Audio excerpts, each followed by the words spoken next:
Alright guys, a few people have been asking me about the work side, what am I going to be doing, how am I going to find it, a few other bits around that. Some people have been asking about, if Brexit comes, are we all going to be thrown into exile and thrown out of Spain? And someone else mentioned about the documents relating to the living condition of the properties if you buy one or sell one. Habitation certificate, I think it was called. First one is the habitation certificate is something you need when you sell a property. So bear that in mind. If you're buying one, it's got to have one. If you don't do it, you're probably stacking yourself up for problems. I believe it renews every 10 years, but if you transfer the property, you've got to get it anyway. So that's one thing I just want to throw out there, because it is one of those many documents that you require when buying a place in Spain. You shouldn't have any problems with one, because they should have an expired one of sorts. So renewing it shouldn't be difficult, but it's not your problem. It's the seller's problem. But your main thing is to make sure they've got it and it's up to date. The same as, I think, the energy certificates, although I'll sort of laugh at that. The energy certificates are supposed to be with the properties as well, and there's other bits and pieces. But this is why I'll say, from a legal aspect, if you want me to look into all this stuff, I can do, and I can help with it. But I'm thinking we're getting to the point where we need to start looking whether I should set up an agency for this sort of stuff, simply because there is so much. It's time consuming for a start, but obviously if people are coming out here, I'm interested in making their life easier. Yes, it's nice to make some money at the same time, but obviously I'm looking at a fair deal here. I've been ripped off enough over the years, so I want to make sure that people don't fall through some of the gaps and the pitfalls that can occur. Another thing on that side is I'm thinking about setting up a website where people can actually put real reviews. Now I've got to look into the legalities of that in Spain, because if you give them a real nasty review because of something they did, I need to make sure that they're not going to take the website down. So I just need to look around that sort of stuff. But at the same time, I do think it's important, and I do think there's a lot of good people out there that do a good job and often get pushed down. That's what I'm saying with the Facebook groups. You put something on there, people are hounding it, going, you need to use this guy, you need to use this guy, and you're like, isn't that your brother? That's not how it should be done. But a lot of the people also seem to cluster together if they've been here a long time, so sort of networks with an existing network. So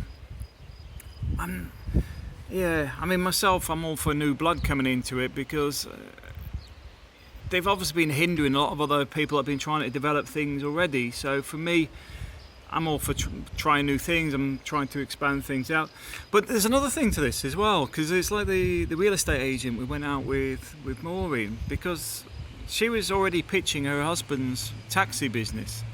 Like, as she's there for one thing, but she's pitching straight away on the taxi stuff. Now, don't get me wrong. If my wife was doing something else, I'd put it out there as well. But it was like promoted more than once, let's just say that. But yeah, I'm thinking about doing a website on that stuff. Myself, I'm going to try and do some work online. I'm not 100% on it. I may be doing some call centre stuff for a bit, a bit of dialing the US market, UK, doing data entry, whatever needs doing. I mean, that's the funny thing, is what I do normally is in huge demand in the UK, but they want you to sit on the chair in the office. And it's like, okay, where's the chair? Central London or whatever. And it's like, it doesn't even pay my train fare to come here every day. Pay-wise, it's not worth it.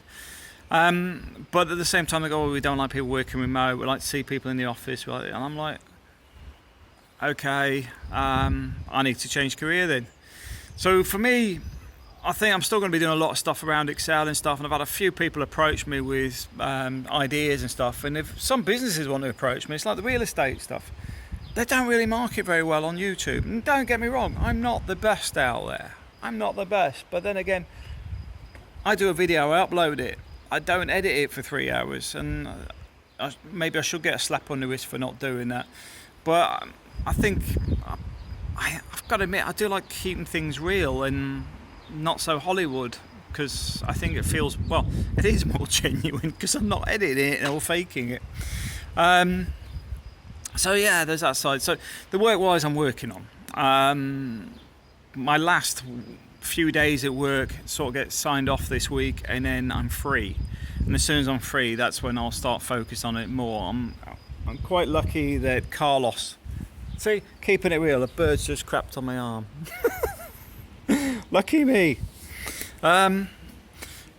Yeah, so yeah, going to work with Carlos, and I'm going to have a chat with Andy, because Andy does website stuff, and I'm quite happy to do that and try and get everybody to work together. And there's a few other people that do administration and legal work, and trying to get everybody to work together.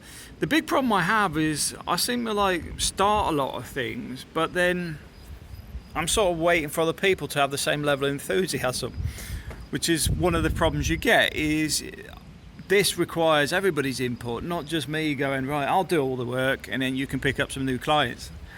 No, we all do some work and we all pick up clients because we're supposed to help each other. That's the whole point. We're trying to create new lives here. We're trying to get to a point where we can have a nice, cozy life here in Spain. Like now, it's quite windy up here, but the weather's nice. You know, I'm obviously in my t-shirt. Would I be doing the same in the UK? Probably with my coat and hat on and my scarf. But yeah, this is what I'm after. I want this all year round. And it's achievable.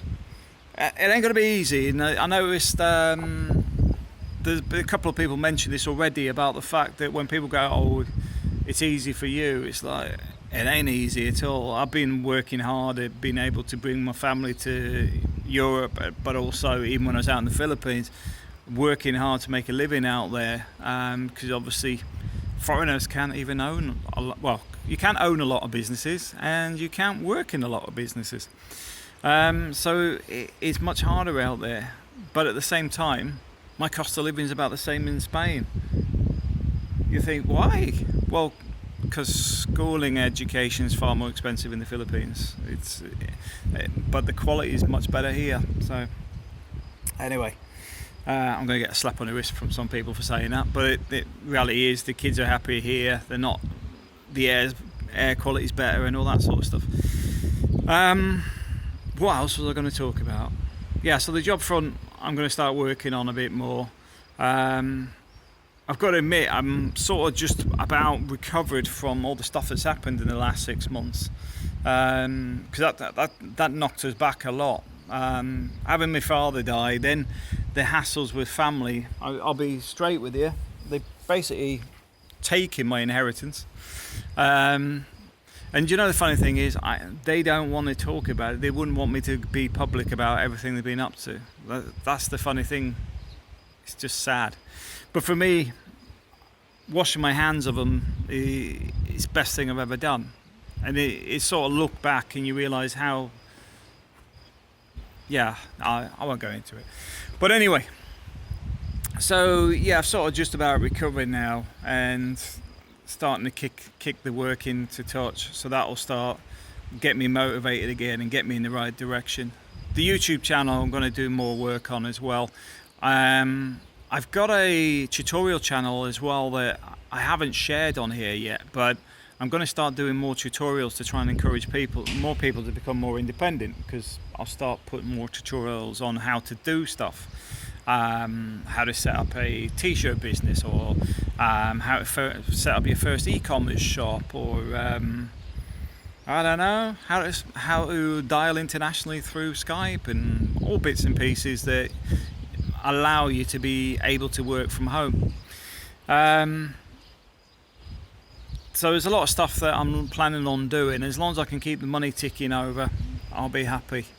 I'm hoping we can pick up some work in the next couple of weeks that'll keep the coffers filling up and allow a bit of flexibility to move around. The other thing I will say when you do this sort of stuff is don't just rely on what you've got coming in today. So for example, say you have a steady couple of contracts with I don't know, call center, lead generation, whatever. The fact is, you need to be looking for more, but also trying to get some incomes coming in to sort of keep you topped up. So if the work did dry up, you'll still be able to carry on. And that's the stuff I've got to work on a bit more. But I'll get there. But also, if anybody's got any ideas, it's worth throwing in the hat, because I might be able to come up with something that works to everybody's benefit. But I do think the Spanish life I could never see myself back in the UK anymore. I can't call it home for sure. But it was never really home anyway, because as a kid I lived abroad. So I only sort of spent from about when I was 15 up to 15 to about 30, so about 15 years in the UK sort of thing. But my happiest times have always been abroad, so I can't really see me fitting into that UK environment anymore. So it's like here, as long as you're paying the bills and got a bit of money, you don't need much else. And that's one of the things I know some people don't get with the people who are the bargain loving Brits. I know I mentioned them a few times, but I do like the way that they don't really have a lot, but they've got the happiness. And it's like being out in the Philippines. I was out there for 8 years, and most of the people have got nothing. I mean, you're talking, you're buying food and stuff day to day because you have nothing. And do you know what? They're some of the most happiest people you ever see on the planet. Because even though it's all crap a lot of the time, they still manage to find a smile every day. They'll still be upbeat and chatty with you and really happy that you're there. You know, I don't know what's gone wrong with some of the stuff in the UK. It's just sad. It's sad that it's gone that way. But anyway, that was just a bit of a quick update. And if I did miss something, thanks for watching, and I apologise.